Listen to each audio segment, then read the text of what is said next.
Welcome back, everybody. It is a beautiful Saturday morning here at my house right now. I have a whole stack of packs from our wax box. I'm going to record several episodes here today. Try to get those done for this coming week because it's going to be kind of busy. I don't know how many I'm going to do, but I'm going to do a few. So if you see me wearing the same shirt for the next few episodes, that's why.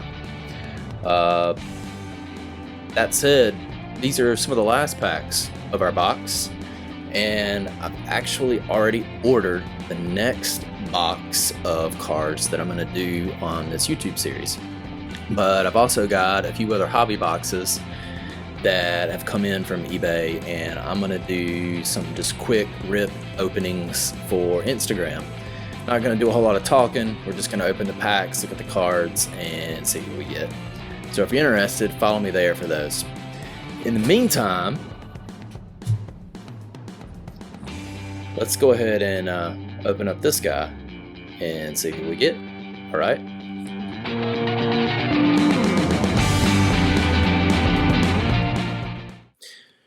Okay, the first card for episode 24 is Doug Drabek. So Doug was a mainstay in a few different teams' rotations throughout the 80s and 90s. He did win the 1990 Cy Young, based strictly on the fact that he won 22 games that season. Sabermetrics weren't really a thing back then, keep that in mind. And it was also during that season that Doug joined the no-hitter broken up with 1 out left in the game club. Sorry, Doug.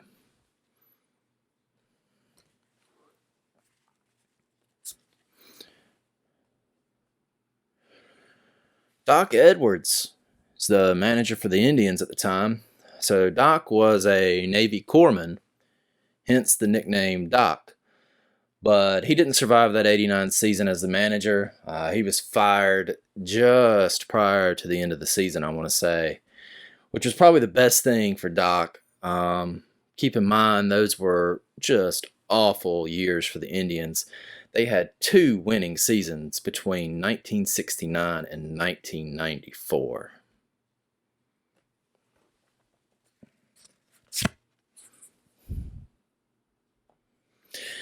Tony Phillips, a journeyman utility player. You see him here with Oakland.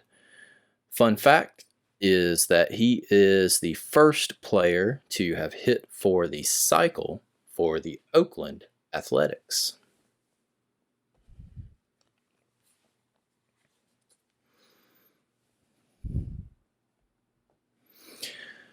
Rich Yett, pitcher. Don't remember him.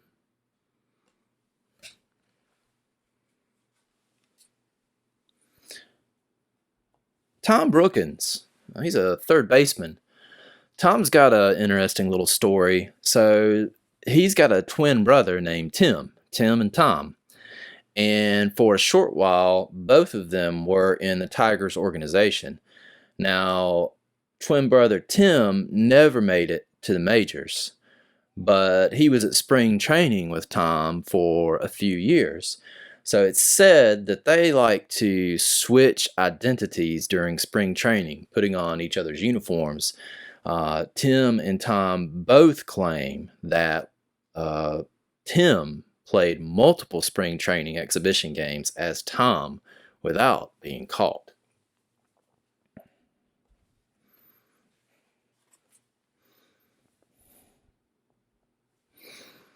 Israel Sanchez, another pitcher that I don't remember.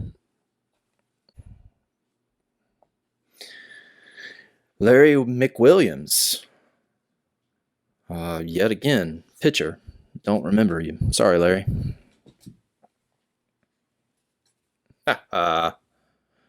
Willie McGee.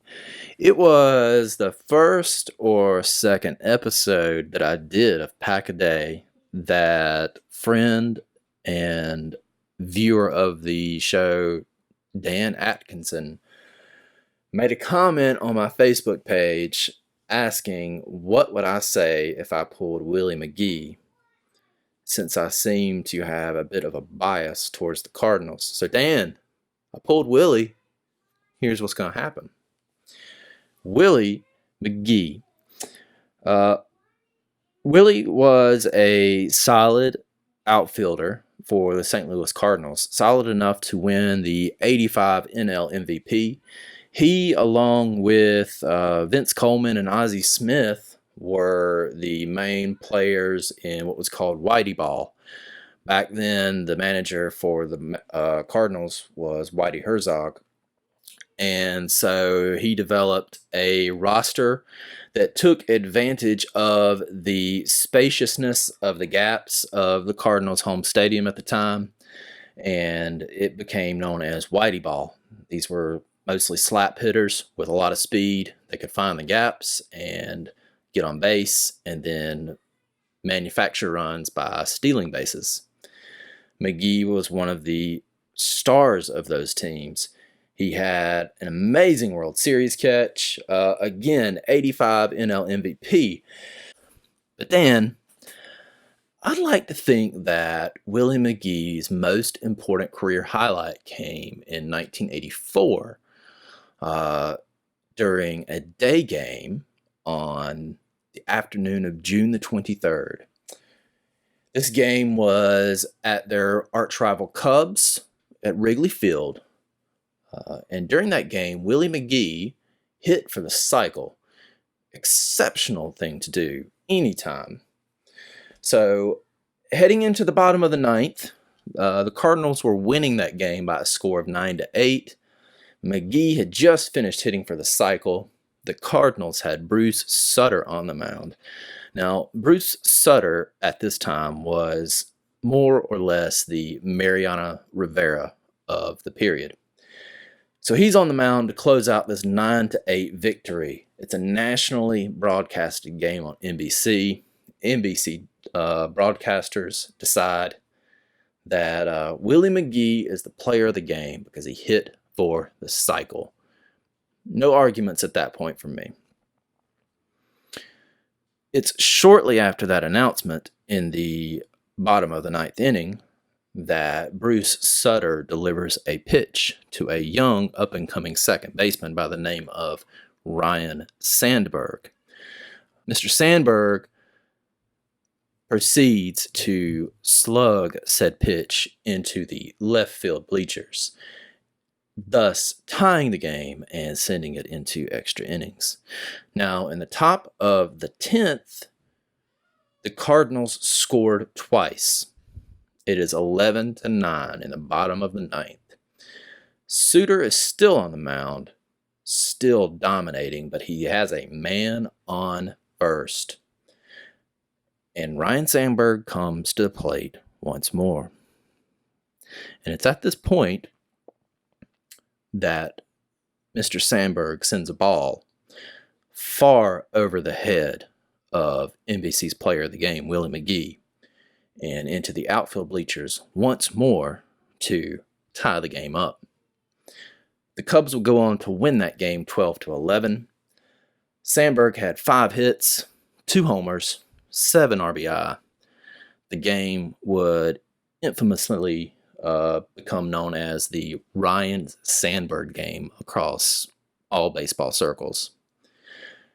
And the NBC telecasters decided, gee golly shucks, I guess we'll let old Ryan share player of the game honors with Willie.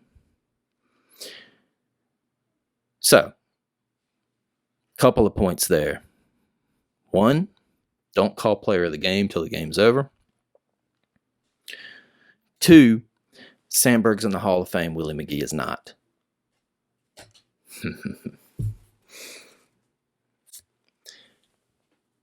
Dwayne Henry, reliever. Don't know you, Dwayne.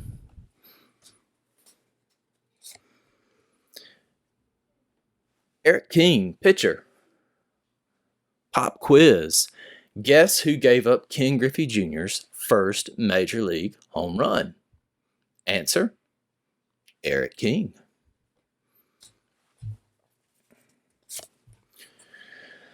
Dante Bushette. Dante Bushette. I might be a little rough here on old Dante. Dante, at this point in time in the year 2020, is best known as Bo Bichette's father, I think. But back in the 90s, Dante was a streaky hitting outfielder who just couldn't seem to quite put it all together. So he was traded to the expansion team Colorado Rockies, where he got to spend half his season in the thin air of Denver, Colorado. And what do you know? Dante suddenly transformed into a Triple Crown threatening MVP type hitter. By 1994, he was hitting .340 with 40 home runs and 130 RBI. That season, his home road splits looked a little like this. At home, Dante hit .400 with 31 home runs. On the road, he had 9 home runs, and he hit just south of .300. In 1998, Dante led the majors with 219 hits. Wow. In 2001, one season removed from the friendly confines of Denver, Colorado, Bichette hit 12 home runs and washed out of the league.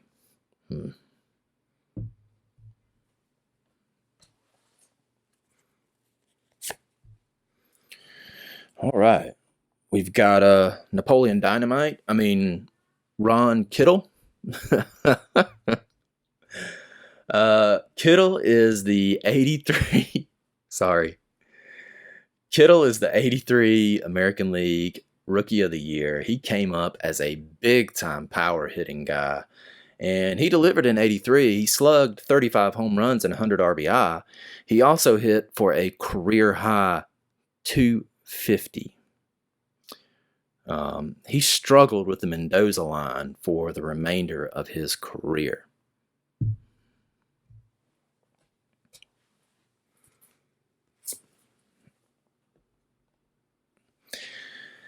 Larry Anderson, reliever.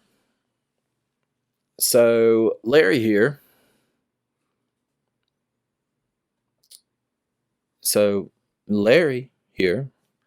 Reliever for the Houston Astros, was traded straight up to the Boston Red Sox for a scrappy young minor league prospect named Jeff Bagwell. I'll let you decide who came out better in that deal. We've got the Baltimore Orioles leader card, which I'm going to take a second look at. So I'm not entirely sure who that is, except that it prominently features the Orioles bat boy. How bad does it have to be that your leader's card features the bat boy as the most prominent person? I know that's not Cal Ripken. Definitely isn't Eddie Murray. I don't know. I've got a thing for these leader cards. It either needs to have the stud of the team on it, or if there was an exceptional play with a great piece of photography. Otherwise, come on, guys. Last card, pack 24, is Danny Cox, starter. And I noticed on the back here that it says that Danny is from Northampton, England. So, fish and chips, jolly good, all that. So that is that pack. Like I said, we're going to do a few more. Here's the gum. I'll put it over here for you real quick. And I'll just set it there, okay? I'll keep this going. Record another episode after this.